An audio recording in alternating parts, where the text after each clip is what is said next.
বর্ষা এসে গেছে, হাওরে শোনা যাচ্ছে জলের গান, ডাকছে টাঙ্গুয়া।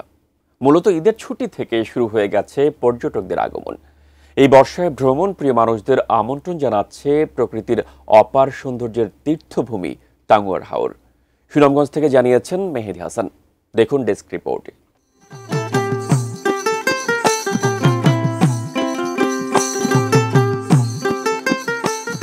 মেঘালয় পাহাড় থেকে নেমে আসা স্বচ্ছ সবুজ পানি, তাকে ছুঁয়ে ছুঁয়ে ছুটে আসা উতল হাওয়া, নীল আকাশে সাদা মেঘের ভেলা, নিচের হিজল খরচ বনে তারই ঘন ছায়া পড়েছে। টাঙ্গুয়ার হাওর, লোকে বলে ৬ করি বিল আর ৯ করি কান্দা, তার নাম টাঙ্গুয়া।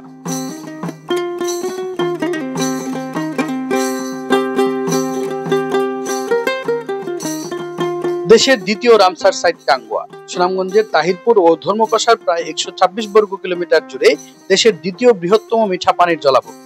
বর্ষা মানেই টাঙ্গুয়ার ভরা যৌবন, তারই টানে আসতে শুরু করেছেন প্রকৃতি প্রেমীরা। ঘাটে বাঁধা হাউস বোট, খাওয়া দাওয়া সহ সব আয়োজনই মজুদ।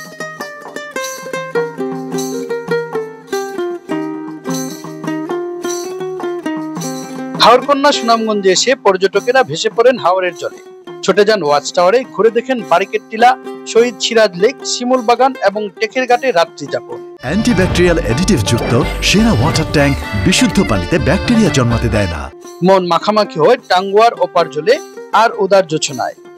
বিগত ৩ বছর চেষ্টা করে আসতে পারি না, কিন্তু এবার ফাইনালি সবাই মিলে আসছি, ভালো লাগতেছে। এখানে জায়গাটা ভালো লাগার মতোই, এখানে যে কেউ আসলে তার ভালো লাগে। পিছনে ওনার বুটগুলোতে অনেক দাম নেই। এরকম একটা সুন্দর জায়গা আমার মনে বাংলাদেশের কোথাও আছে কিনা আমার মনে হয় না।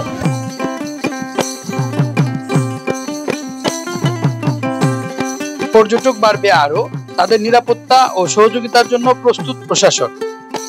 হাওরে ছাড়ার পূর্বেই ফিটনেস ঠিক আছে কিনা এই বিষয়গুলো পরীক্ষা নিরীক্ষা করেই প্রতি বছর এই হাওরে এদেরকে বাসতে দেওয়া হবে এবং চলতে দেওয়া হবে। এই নিয়ে আমরা কাজ করছি এবং আরও কঠোর অবস্থানে আমরা সামনের দিনে যাব।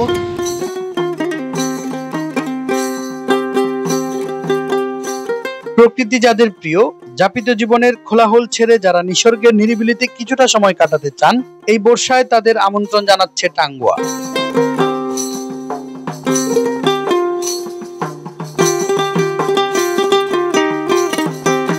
মেহেদি হাসান, সুনামগঞ্জ।